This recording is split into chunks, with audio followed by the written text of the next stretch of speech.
Buenas tardes, jóvenes estudiantes. Hoy nuevamente nos reunimos para charlar un poco sobre la literatura guatemalteca.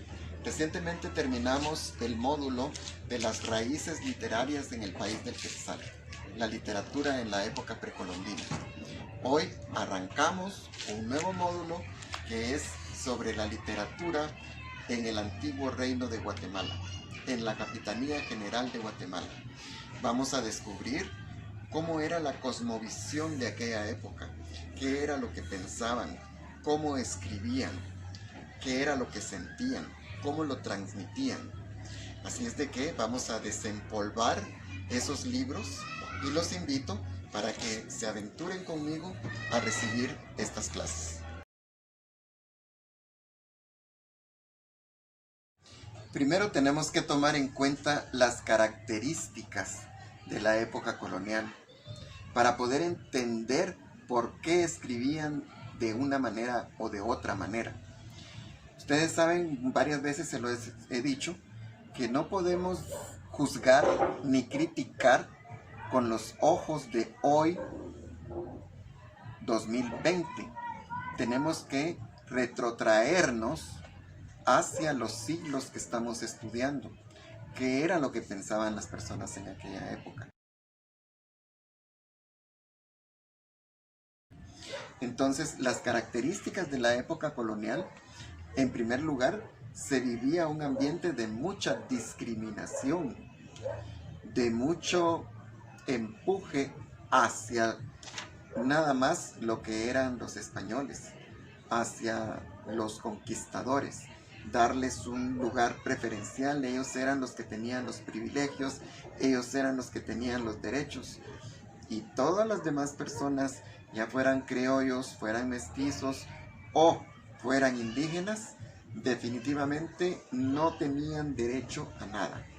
No tenían derecho a estudio, no tenían derecho a salud.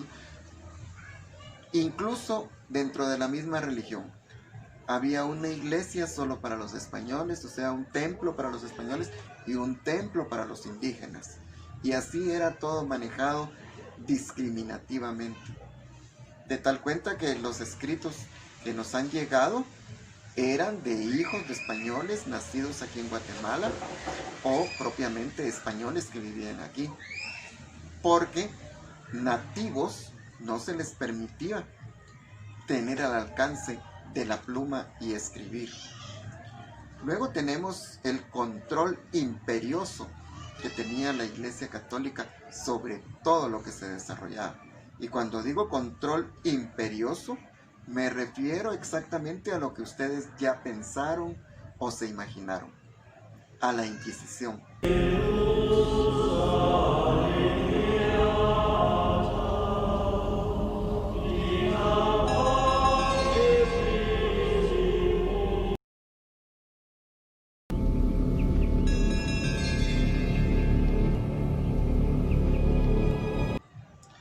Todos los textos estaban sujetos a una censura. Nada podía salir al aire si no era para alabar a los españoles o dentro de los términos del cristianismo católico. Si se contradecía alguna de las cosas que ellos estaban tratando de implementar en estas tierras, inmediatamente lo cortaban, lo quitaban, lo cercenaban, y nadie quería arriesgarse a ser torturado, a ser lastimado o a ser asesinado por sus creencias o por su forma de escribir. Y es que en efecto también tenemos que ver con ojos de aquella época la Inquisición, porque mucho se ha hablado de ese periodo. Hay mucha leyenda negra, lo que llamaríamos ahora fake news. Mucha leyenda negra respecto a la Inquisición. Claro que hubo torturas, hubo hogueras, hubo muertes, aunque no de tal magnitud como se ha hecho creer, de miles de personas. Porque hay libros, hay registros en México y en América del Sur donde están contabilizados los casos de personas que fueron juzgadas. Y no son tantos casos.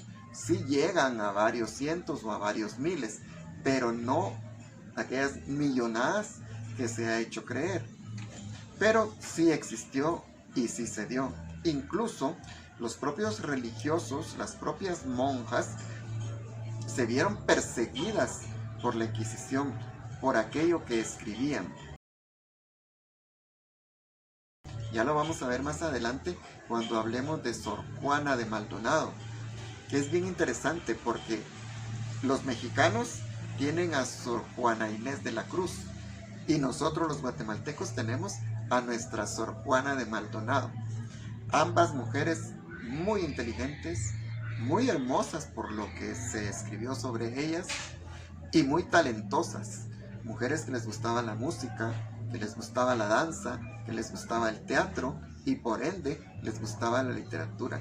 Y escribieron poemas desde los conventos, pero por eso mismo fueron asediadas por el machismo que siempre ha estado en todas las generaciones, por el patriarcado que no las ha dejado surgir y que precisamente ellas entraron al convento porque la iglesia era, por eso les digo, hay que ver esta parte de la leyenda negra, porque la iglesia fue la única que les permitió a estas mujeres desarrollarse. Solo como monjas podían ellas escribir y dar rienda suelta a su creatividad.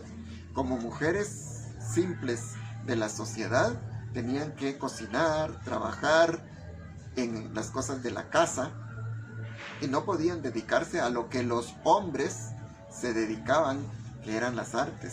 Y dentro de las artes pues tenemos la literatura.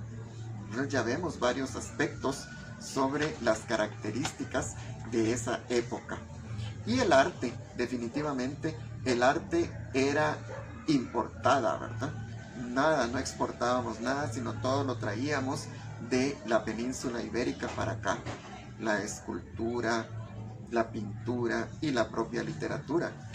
Todo venía con los lineamientos europeos y todavía con aquellas situaciones clásicas de los griegos y los romanos, como vamos a ver más adelante también con Rafael Landívar, cuando miremos cómo este personaje, por cierto, otro religioso, un sacerdote jesuita, hizo alarde de su sabiduría, de su conocimiento de la mitología griega y de su conocimiento perfectísimo del latín, porque en aquella época era muy común que se eligiera escribir en latín y no en nuestro idioma español que se estaba formando en ese momento.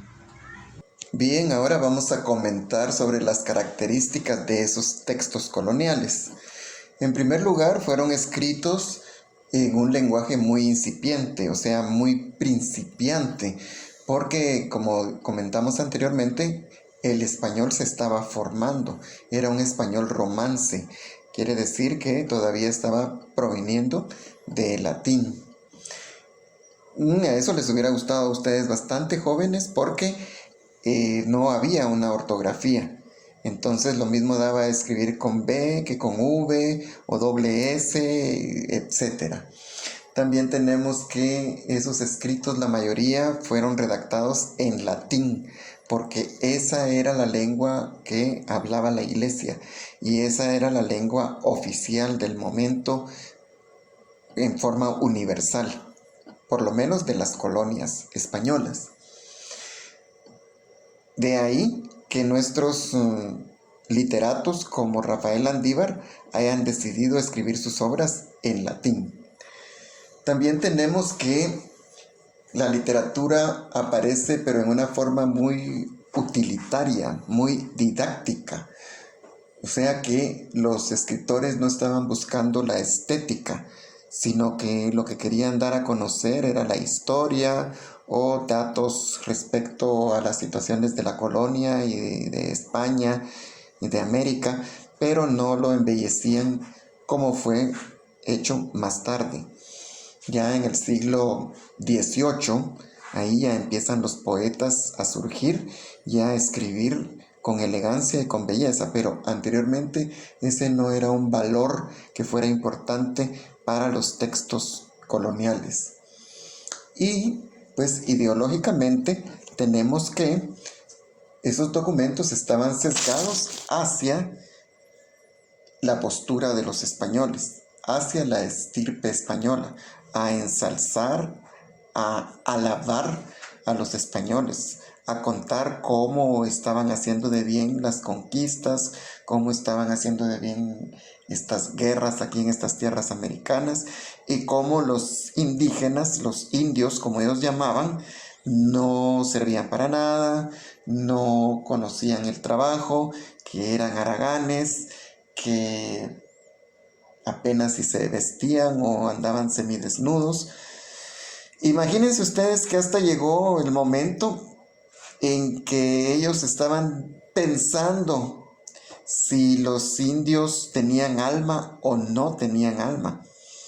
Más que todo se inclinaban por decir que los indios no tenían alma y eso les daba a ellos el derecho de actuar mal contra ellos, de sacrificarlos, de torturarlos, de asesinarlos, porque sencillamente había que tratarlos como animales porque no tenían alma. Así es de que esas son las principales características de estos textos que, como les dije al principio de este video, vamos a ir desempolvando para conocer más acerca de lo que estas personas creían y pensaban. Y obviamente el valor religioso sí estaba presente en todo momento, ¿verdad?